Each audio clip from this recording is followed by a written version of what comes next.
Yes, good morning to and welcome to the Calmie African Diary Show. My name is Calmie and this is Blackwood Fire Network Media for the 21st century. And of course, I do believe that everyone is doing okay. And this is the Calmie African Diary Show. And once more, much peace and love to everyone on the Blackwood Fire family. It has been long since we got to interact, but so far so good. We are happy that we got to maneuver our way around, irrespective of the pandemic that has been surrounding us. But then I do believe that the Blackwood Fire family is doing quite okay, and that's so far so good. The members of your family, that is, your family members have been, of course, taking the safety precautions and measures to ensure that we are not going, to bury one of our beloved was due to this, of course, horrific pandemic that has taken the world by storm. We've noticed that in different states, both Africa and in European countries, that things have, however, come to a standstill.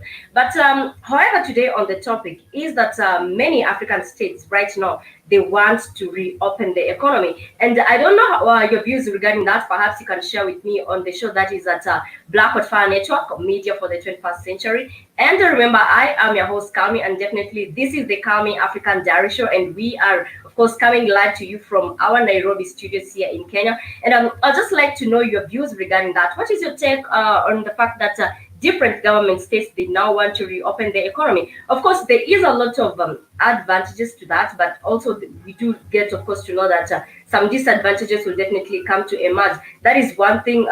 Issues regarding the safetyness of course, individuals, that is the people of the country. That is one thing that we'll get to know. And also, how will people, get to take this? Are people willing, to come out of their houses and get, of course, to go on with the daily endeavors?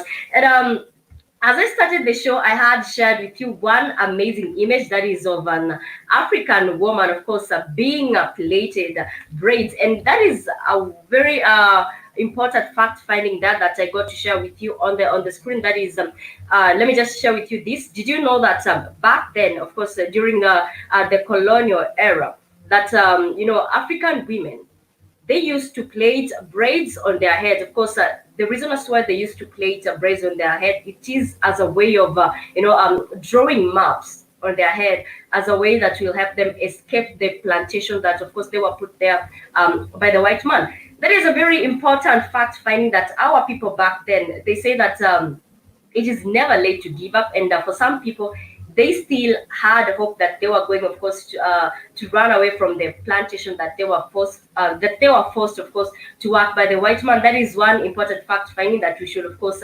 appreciate, and we also get to commemorate some of the slaves who, of course, that is could be our great grandparents, or someone, of course, that is our people. Just to summarize that, and one fact is that they were very, very creative people, and I keep on saluting and appreciating the African mind for its creativity as a way of breaking out of freedom. And on the live chat, I see we have Nonchalant, of course, NYC9, if I'm correct. And welcome to the Calmie African Diary Show. And this is a Blackwood Fire Network of Media for the 21st century. And I believe it's he. And okay, let me just say, they have said hi, how are you? Hi to you too, and I'm doing extremely fine. I do believe that this Monday morning gets you, of course, up in good, of course, moods, and also it gets you up, wanting to go out there and maybe make a change in the society, or also wanting to go out there and put a dollar in the pocket. And that is basically what we're trying to do in these hard times. But also, let's remember to stay cautious. And also, they have Nonchalant has gone ahead to say that. All right. I feel like they should open the country and reject the vaccination from Bill Gates. Wow, that is one view we do have there. And remember, the question as I started the show was about what is your view regarding the state right now that many African countries, not only African countries, that many countries, they now want to reopen, of course, the economy. Remember, when the year started, we've had a lot of issues, that is from coronavirus as a pandemic. And also I'll go ahead to add up on the issue regarding, of course, the state of, the economy. Regarding also, we do have an issue with the drought, for example, here in Kenya, also an issue with locust invasion in Africa. So I can say that we rather started 2020 badly off, but then again, different African states, they really want to do away with this because they have taken a look at how the economy is highly affected. And Nonchalant, thank you so much for that feedback. That is according, of course, kindly tell me if it's a he or a she. We have different names. Yeah, and I just don't want to give you another agenda. And of course, I do appreciate what you have to say. That he or she, let me just say, they feel like they, of course, they should open the country and they reject the vaccination. Yes, we do have an issue with different, European states. They have this issue of creating a pandemic. Of course, it is alleged. Of course, they get to create a pandemic, and they definitely have to come up with a solution for it. And you find that on most times, the solution, it is a vaccine, a mandatory vaccine for everyone. And for example, of course, in Africa, from time to time, we've talked about different vaccines that have affected, the well-being of the African child. For example, polio.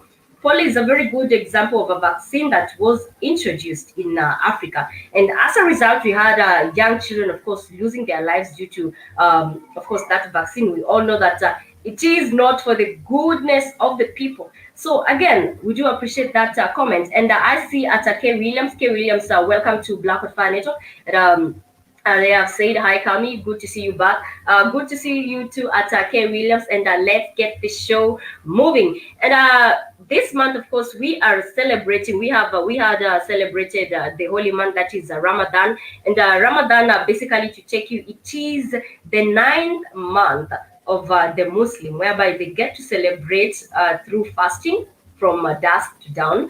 And this Monday today in Kenya, Africa, I do believe also in your different states. That is, if at all in your country you have, you have Muslims amongst yourself. So it is a public holiday for the Muslim sisters out there. And where are my manners at? I forgot to wish the Muslim sisters and brothers, of course, happy Eid al-Fitr. That is the commencing of Eid al-Fitr, as they get to celebrate the end of Ramadan. And to take you just in different African states, for example, Nigeria. Remember, we have this policy of ensuring that you are 1 meter away from, of course, from another person. And in Nigeria, it has recorded, as in some places, they have recorded cases of whereby individuals are really taking cautious. That is, for example, in the mosques, and also in Kenya, in Nairobi, we also do have a Muslim, of course, population among us, and they have also been taking that precautions.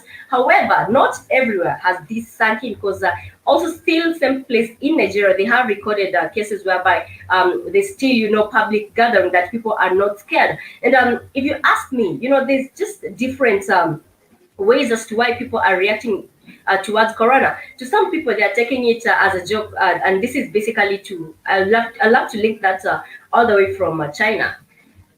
Okay, we have this issue of almost every African country is dependent on China when it comes to funds, when it comes to equipment, and so on. And in Tanzania, President Magufuli, that is the father of nation, that is the nation of Tanzania, that is Magufuli. They had a case whereby they took for some samples of goat, some samples of melons, and so on, and to their shock, they tested positive for the coronavirus. And that is the reason as to why, till now, Tanzania, as one of the African countries, they're really not taking precautions, because at some point, yes, I do agree with them. At some point, you find that this coronavirus pandemic has been highly, exaggerated. And this is as a way of, different governments getting to get aid from the World Bank. And we all know that money ends up in their pockets. Let me just get to share with you a few of these images as we get to progress with the show. Once more, this is the Calmie African Diary Show, and you are listening to Black Fire Network, media for the 21st century.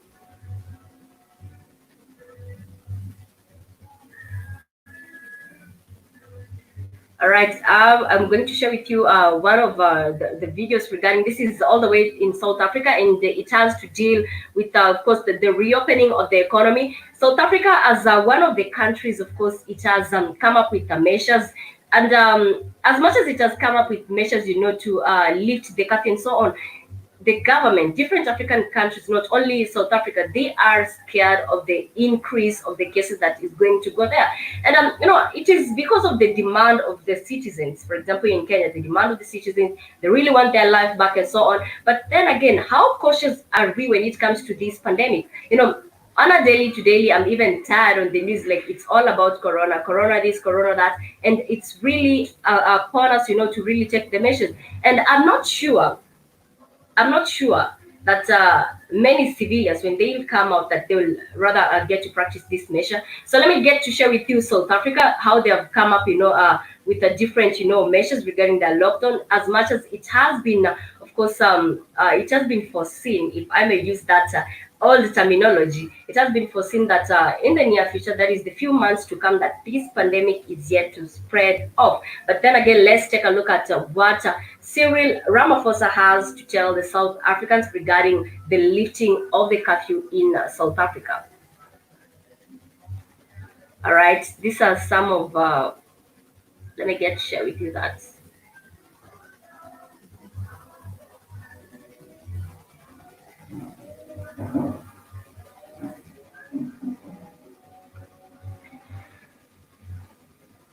All right, these slides are huge, but it's getting to a few.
All right, that is part of what Cyril Ramaphosa had, of course, to tell South Africans. Remember, everyone is really, looking forward to the economy reopening, and I basically can't blame them because right now a lot of things have come to a standstill.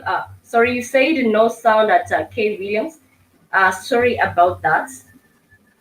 I hope you can hear me now. I hope you can hear me now. All right. Basically, on the video, it's all about Cyril Ramaphosa trying, of course, to talk on major issues that are affecting South Africans. For example, the issue of reopening of course, the economy, and we have some certain commodities that are highly affected in the economy, and in many, I got to see, I can't recall, of course, the name of the country, but I got to see that different African countries, however, they are advocating, for reopening of restaurants, reopening of bars and so on, drinking places and so on. But you're yet to see if this is going, of course, to go down, because I'm just wondering at how.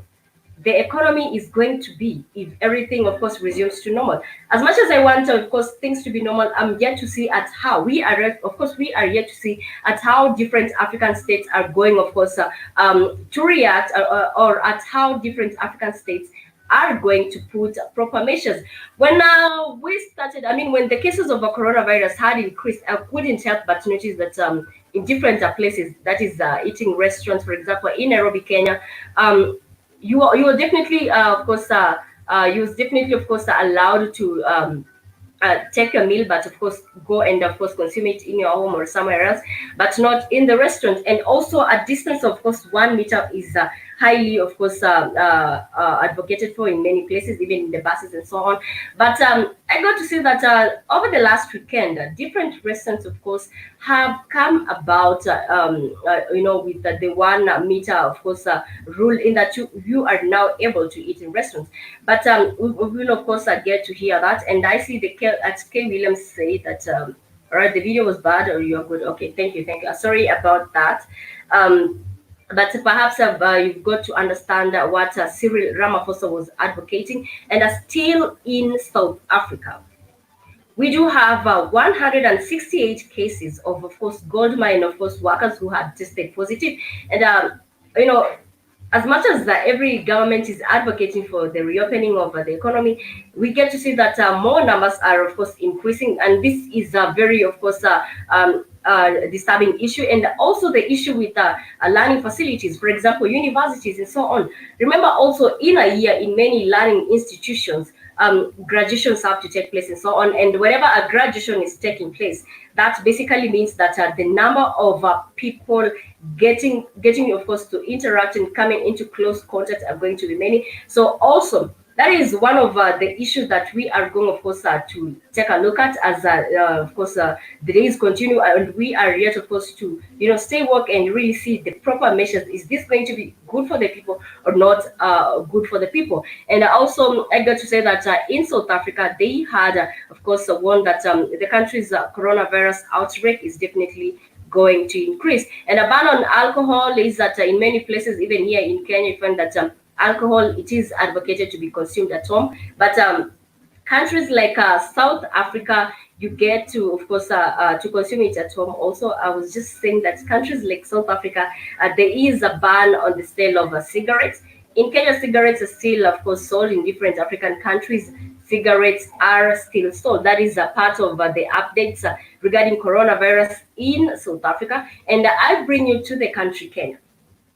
Yes, as much as we keep saying that, it's upon us as Africans, to maintain that good name in the media, that is basically not going to happen with the leaders that we do have right now in power, in that everybody is using this pandemic to ensure that they get money. For example, in counties, let me give you a very good example.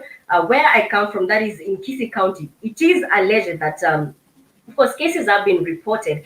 And if you get to walk around and ask an individual, do you know someone who happened to have coronavirus, you get to find that many people don't have that answer, because to them, that is a ghost person. So also another issue is that what is really going on in the government, because it is alleged no one knows anyone who has coronavirus. But then again, we get to hear that numbers are increasing. We get to hear that funds are being allocated. For example, just 2 weeks ago, the president of the country of Kenya had said that he was going to allocate billions of money to different counties, that is, to deal with, of course, the pandemic. But a sense that something is definitely not going right, because the same president has now come up with trying, of course, to lift the coronavirus. And also, welcome to Kenya, whereby we have tested, of course, tested in quotes. It is alleged that they have tested 40,000 people out of a population of 40 million Kenyans. Is anyone seeing what I am seeing here? I walk on a daily basis. I walk around, of course, taking those evening walks or morning walks, getting to remove all that boredom. And I haven't seen any facility nearby where I'm staying that is of course conducting this of course tests on individuals. And that is also one thing that Kenyans are wondering. I mean, the people who are being tested for this coronavirus, who are they? Because we are not seeing facilities. But I can assure you that we are seeing government vehicles, of course, moving from a place to place, and in the, I don't know if it's true or it is in a pretext of course, getting samples from individuals. But we'll get, of course, to see that. And also one thing is that the same country, that is Kenya, we get to conduct test on over 40,000 people in 3 months. The same country whereby if we happen to conduct a census, it will definitely take a month. A census definitely entails counting, the entire citizens of a country. And I don't understand, with all this, of course, left on, what is the government really doing in matters ensuring that the safetyness of the civilians is looked into? What is the government doing to ensure that all these cases that are, of course, are said to be positive or not positive, what is the measures on that? Also, another disturbing issues that as much as the African government say that it is going to cater, for the expenses, we've had cases. I don't know in your country if you've had, of course, such cases whereby that if you get arrested that you have coronavirus, for example, you came to another country, you didn't take measures, then all the expenses is upon you. For example, there is a case that when you get arrested, there was a case in Kisi County. Let me just use that because that is the county that, of course, you've got to get the first-hand information from there regarding, the fight against this pandemic. In that, if you get arrested and you spend days in a quarantine facility, you get to spend, that is $20 a day. It is $20 a day per person. And there was this disturbing case of 15 members of a family, all of them being taken into quarantine because one member came from Tanzania. I don't know if you get to, of course, I remember Tanzania. It is an African country that we got to tour. That is last month. That is on March, actually, on March. And so it's crazy how some certain facilities are extorting individuals. Perhaps you can tell me how it is in your various county. Remember, this is the Black Hot Fire Network, media for the 21st century. And of course, let's get, of course, to share more on developing issues that are happening here in Africa. And of course, moving away from the coronavirus pandemic, we also do have this case that, of course, did happen over the weekend. And I don't know, what is your take on this, in that the government, as it is that it has sadly turned out that the government is highly, of course, misusing its facilities. Not that it is a shock to many Kenyans, not that it is a shock to many Kenyans, but you've got to see that whenever a government facility or a government, of course, it can be a car or, of course, a house or hospital and so on. Whenever it is in dire need, whenever the citizens are in dire need of these facilities, you find that that the government won't, of course, get to provide it in time, but rather the facilities are being misused in other ways, of course, to grow the economy, in quotes, grow the economy, of course, to help themselves. For example, there's this case that did happen in Isiolo County, whereby a government vehicle, of course, was nabbed, of course, transporting 600 kilograms of marijuana. Take a look at this. We are fighting the coronavirus pandemic. Citizens are struggling, of course, to get, of course, to put food in their table. But someone somewhere is really making money, and we really don't get to understand what is going on. And this was a government vehicle, of course. Remember, if you get, of course, to take a look at your streets at home, you find that wherever government vehicles are, of course, using, of course, the roads and so on, they really don't get to be stopped, of course, by the police on roadblocks and so on. And that is also an issue that needs to be looked into, that majority of these government vehicles, they get to transport marijuana, they get to transport all the, of course, all the prohibited products in the country. And my take is that, why is it that whenever an individual, for example, there was a case whereby a woman was nabbed with 2 joints of marijuana, and I think she was given close to, if not 30 years, you really can't get the years right, but the years were highly exaggerated. But these are government officials, these are the JSU officers, that is part of the police, of course, in the country, that they get to ensure that safety nets and so on is looked into. And trust me, if you get to land yourself with the government, that is, if you get to be nabbed with marijuana, then that is definitely a big case. So I really don't understand as to why the government, or rather government facilities, get to be misused in the first place. So also we'll get to see how this case gets, of course, to develop over the news. Let me just get to the story.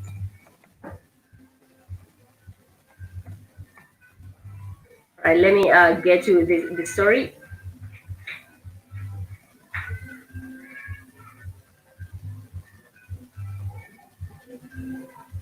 All right, I got the stories coming all the way from Isiolo County. And I think, as much as they say that 40 days of a thief are numbered, I think this was their 40th day. And this couldn't be the first time. It seems like it has been, something that has been going on for, from time to time. Um, all right. That is the story on your screen. That is in Kenya. Man arrested with marijuana worth 1.5 million in Isiolo Freedom Bond. Wow. Now, that is when we get to say that justice lost its purpose a long time ago in the country. I mean, in Africa, to say that justice, of course, lost its course for quite some time in Africa, and I really don't get to understand as to why they get to be freed on a bond. And this lady who had marijuana worth 2 joints had to face life imprisonment. And that is why they say that in the society, you have to know the who's and the who's and not who's in the society for you to survive. If you know the who's in the society, then definitely you'll get away with any trouble. And no one is really touching on this story, considering that it was a government vehicle transporting marijuana.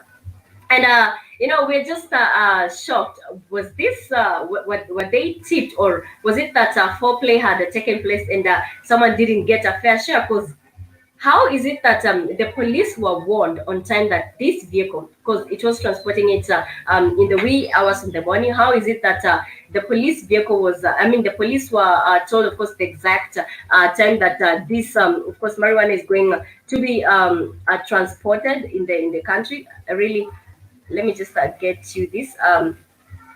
Yes, so we're just wondering as to who tipped the police. Of course, those are some of the answers you'll never get to know. But perhaps you can share with us some of, some of the cases that have occurred in your country regarding the fact that the government get to misuse its resources. Also, regarding the government misusing its resources in Africa, there was this case whereby the kids of kids of the rich in the society, they get to party the way they want. To them, they really don't know about curfew. In that they get, of course, to maneuver around during curfew time. And the curfew time in Kenya was it starts at around 7 p.m. in the evening, and you get to see that. That some of the, of course, the rich kids in the society, they get to enjoy the privileges of not getting to be affected by curfew. Perhaps you can share with us some of the challenges that your society has, of course, got to go through when it comes to the government misusing their facilities. And this is regarding one story that government vehicle had been seized, transporting marijuana, and it is a case that gets to happen in Africa. And there was also this case whereby a vehicle, but I think that was back then when the year started, whereby a vehicle was transporting aid. I think aid, yeah, it was transporting aid. I think it was a vehicle dealing with the UN. That story was covered some time back here on Black Fire Network. And we got to see that this vehicle, when it was nabbed, it had all the illegal, of course, products in them. And I think it was a case to deal with gold in Africa, and that the UN was smuggling. Of course, it was alleged, of course, that the UN was smuggling tons of gold in the cars, that is, in ambulances that were meant, of course, to help the people. So there you have it. There is a lot of course, weird businesses taking place in our society. But then again, if a common civilian, of course, gets to commit some of these offenses, then you get yourself to enjoy, in quotes, some of the many years in prison. And of course, moving from that, we'll also get to give you a few updates on news that, of course, are streaming in, that is in Africa. And let me just get to, of course, get use some of the news that are streaming in, of course, here in Africa. That is African news only on Black Hot Fire Network. And remember, you can get to join me every Monday, Wednesday, and Friday on Black Hot Fire Network, as we get, of course, to talk about trending African news and issues in Africa. And also, other shows are going to be lined up for you. That is also the Africa Today show only on Black Hot Fire Network. But before that, let's get to take a look at some of the issues that, of course, are taking place in Africa. That is news streaming. That is news coming in right now in Africa, and that has to do with, of course, an expose in. Let me just get this right for you. An expose, of course, in Sudan. Let me take you all the way to Sudan. Whereby in Sudan, of course, Riek Machar, yes, Riek Machar, of course, got to test positive on coronavirus. And this reminds me on the many, of course, leaders who have, of course, lost their lives due to this coronavirus. All right, let me get that news for you. In that, also in Tanzania, many prominent many prominent, of course, leaders have also got to lose their lives regarding this coronavirus. And of course, the concern of the citizens is that which safety measures are they take? I mean, which safety measures is the government taking place? Because if we do have the ministers also being affected by this, then what of the civilians? Let me also share with you that, as we are, of course, almost coming to the end of the show. Remember, this is Black Hot Fire Network, a new, of course, media for the 21st century. Let me just get this right for you. Whereby in South Sudan, like I've told you, we've had, of course, Riek Machar testing, of course, positive for coronavirus. Also, in other trending news is that in South Sudan, President Salva Kiir has, of course, writes a get well soon letter, of course, to his vice president, that is Riek Machar. And that is just a part of what is trending. But it would have been good if the president of South Sudan, of course, took also extreme measures regarding this coronavirus. Of course, it's just a part of what is going on, in that the prominent people are going, of course, to be, to be given all those condolences and so on. But you find that the common one should just be told that common one is just a term that we get to use here to refer to civilians. Yes, that is one thing, just to say that you find that the prominent leaders, they get, of course, to take all the safety measures when it comes to them. But you find that also other prominent leaders are not, taking the measures, in that they know that they are affected with coronavirus, but then again, they'll want to interact with as many civilians as possible and spread that. And that is why that is as to why that we should, get this, of course.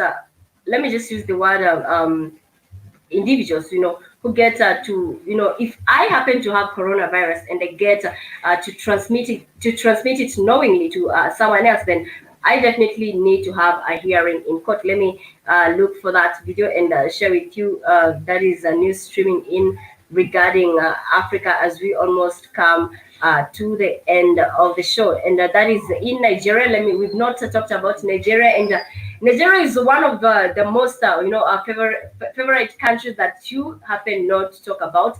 In Nigeria, we do have, of course, President Buhari warning that if this pandemic continues, that Nigeria will not have money, to get to import food. So that is also a disturbing issue in Nigeria. And as much as, we all know that the population in Nigeria is quite many, and we do have Nigeria is one of the African countries with the last time I checked, we had a population of 200 million people.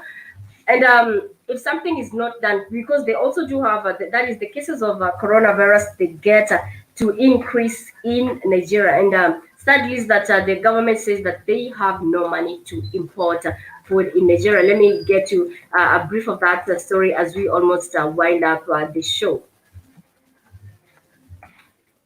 All right.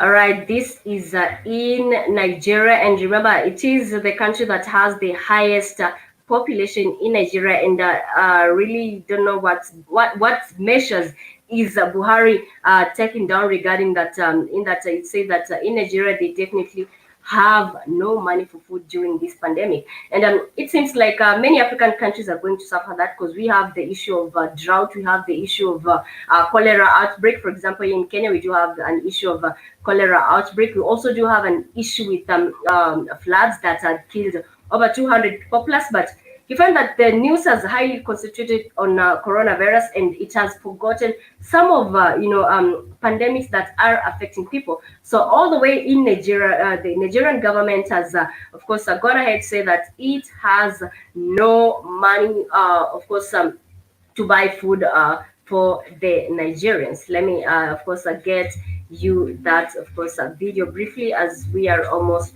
coming to the end of the show.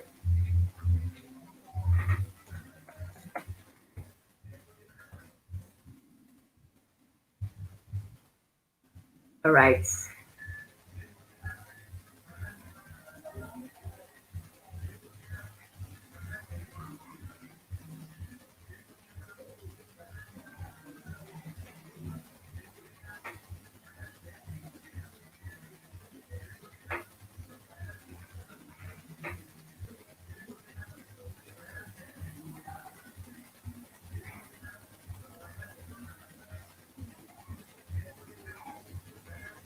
All right.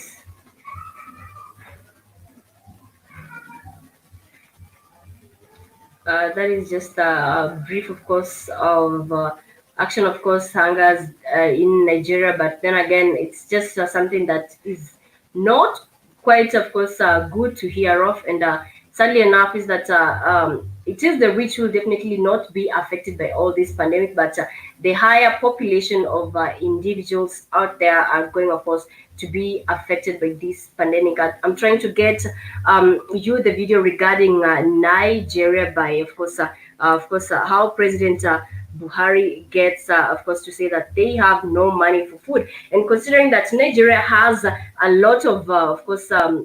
It has a lot of economic activities. As much as we do also get that higher population of the youth not getting, of course, to work. And remember, the last time we checked in Nigeria, President Buhari had banned the use of what do we call them, okadas, that is the motorcycles in the city. And this is whereby a larger percentage of the youths in Nigeria, they get, of course, to get their income from. So let me get that video for you. I'm trying to get the video. I really don't, because understand as to why I don't get it now. All right.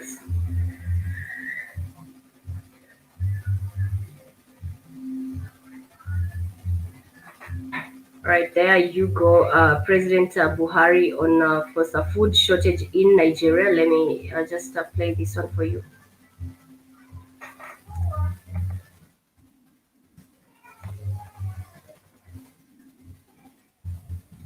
And it's not only in Nigeria that is affected by food shortage. Remember, also I've talked about in Kenya right now we have, of course, individuals who are affected by that. We also do have the issue of floods, which is affecting civilians in major parts of the country. But we are yet to see if the government is really taking consideration when it comes to, of course, curbing this food shortage.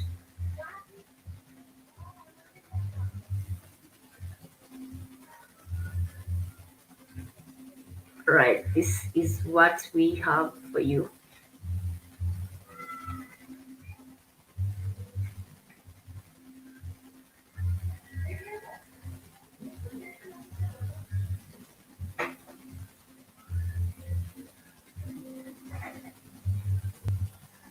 Let's see what Buhari is doing for his people. And for quite some time, Buhari has not been doing what is required in Nigeria.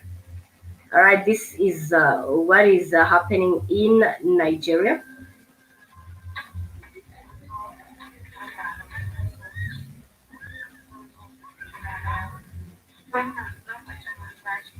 Let me know if you can hear this.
All right, that is just a briefly of what is happening in Nigeria. In that we are having a lot of issues in Africa, and this has to start. I mean, this has to be, of course, dealt with time. Because I'm taking a look at the attacks involved by Boko Haram in Nigeria. That is, which has displaced over 1.8 million, and with the outbreak of waterborne diseases, that is cholera, with the food shortages in Nigeria, and also in vast, of course, other African countries. But our focus today is in Nigeria, whereby we do have the Boko Haram highly affecting the economy. So, as much as the government has said that it doesn't have enough money to cater for this, what is the government doing to ensure that they get to stop the Boko Haram attacks? Because it seems like this is a day-to-day activity in Nigeria, and considering that it is one of the African countries with the highest population of that is 200 million. If they, of course, if the figures haven't changed,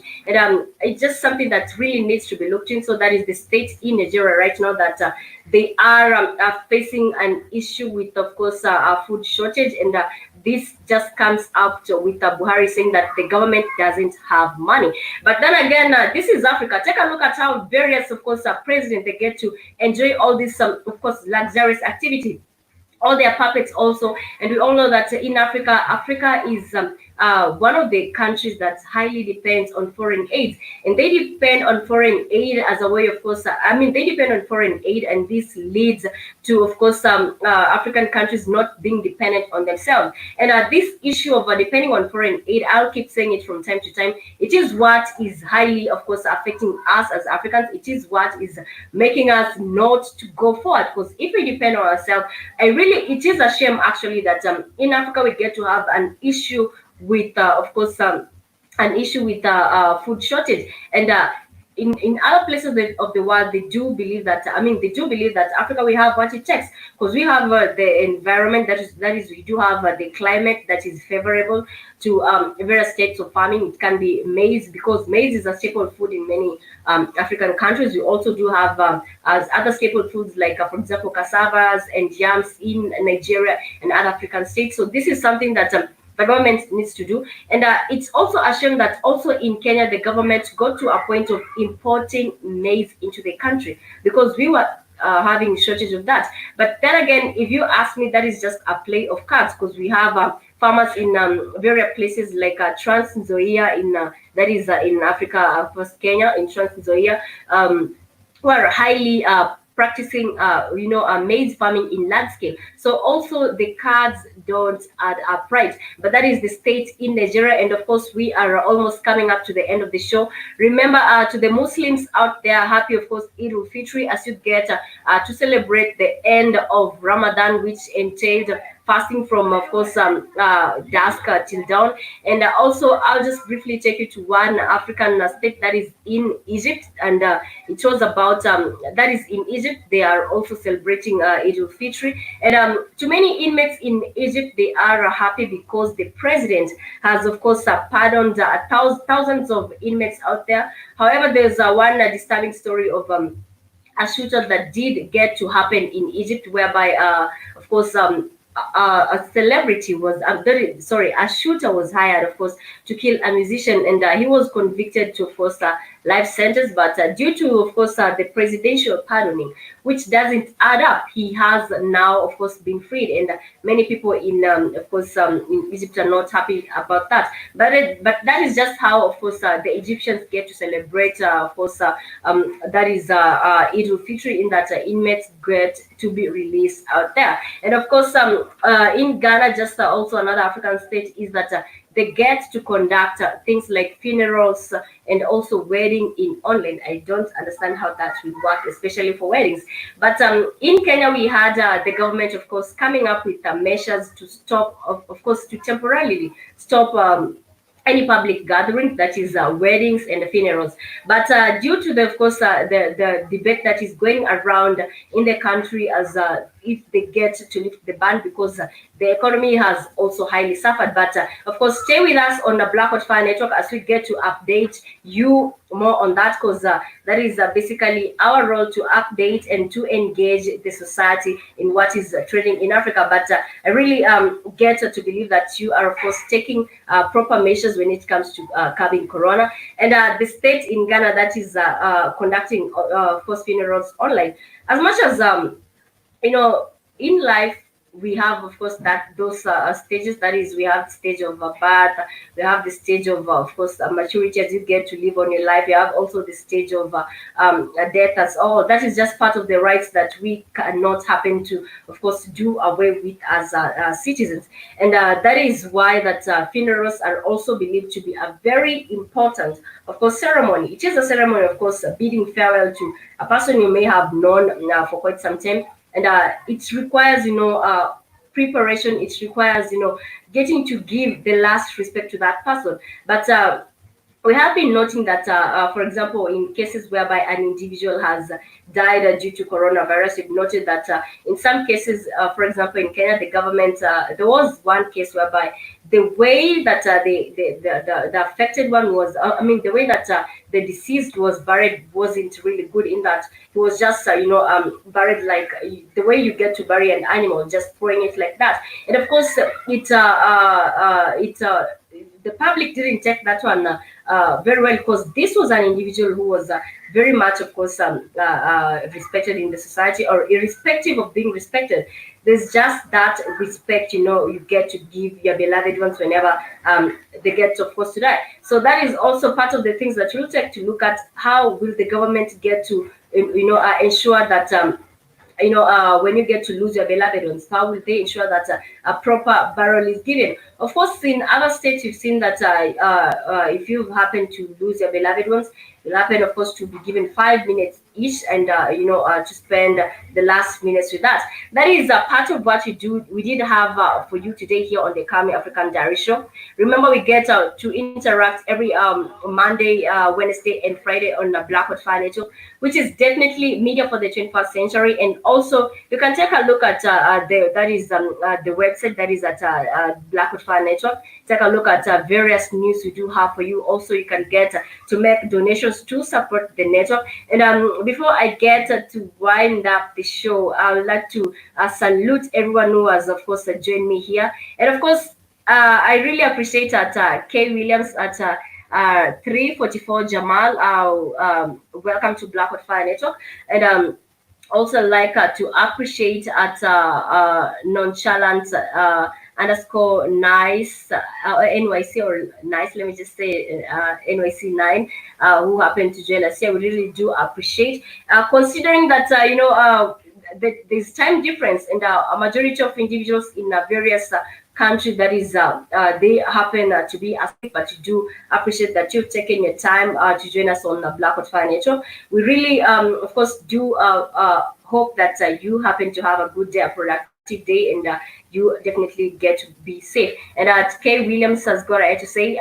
too many sellouts. That is regarding the issue whereby we were talking of how our leaders are definitely misusing the funds, on how our leaders, they get to enjoy, and we the individuals who get to line up every day to vote for them, because we keep on advocating for change, but then again, that never happens to take place in Africa. But it's still, a call out to everyone that you need to stay woke. You really need not to be misused by anyone, to go out there and cast your votes. I mean, votes. Why would you cast your votes and you don't get any change that is forthcoming? And also at Kay Williams has got to say, very sad to see what is going on over, of course, there. It's sadly enough, but we hope that countries like Nigeria, they really get peace, because I can only imagine of the nightmares these individuals are going through in of course, in IDP places and so on, because it's never that easy. You are depending for resources. You're competing for resources. You're not comfortable. Some have lost their beloved ones, and all this is due to Boko Haram. Also, the issue with security, health, and also food needs to be looked into. Much peace and love, and we are finishing, of course, the show with this amazing African quote that says, when there is no enemy within, the enemies outside cannot hurt you. That is an African proverb that I get to end the show with. And let me just repeat that. It says, when there is no enemy within, the enemies outside cannot hurt you. That is something that really needs deep thinking. An enemy within, it can be your friend, it can be your relatives, because this society, if anything, this society has taught us is there's this also, let me just link it with this quote, that you can get to feed a dog for 3 days and it will be loyal to you. Same thing, you can get to feed a human being for 3 years, and in 3 days they'll forget you. So it's all a matter of brain work, it's all a matter of staying work, and remember whom to trust. And remember, it is always Black Fast here on Black Hot Fire Network. And last but not least, an amazing quote also. It says that millions of trees in the world are accidentally planted by the squirrels who bury them in, that is, who bury nuts, and then they forgot where they hid them. So do good and forget, it will grow someday. That is a quote that goes hand in hand with you, of course, feeding a human being for 3 years and they get to forget you in 3 days, and also feeding a dog for 3 days and it gets to remember you for 3 years. So it's all a matter of where to put your trust. I'm not saying that you should put your trust on the dog, but it's all about staying woke. Black Fast, any day, anytime. This has been Blackwood Fire Network, media for the 21st century. For more of these news, only on Blackwood Fire Network. And I have been your host, Calmie, and much peace and love. Kwaheri to Onane Badai.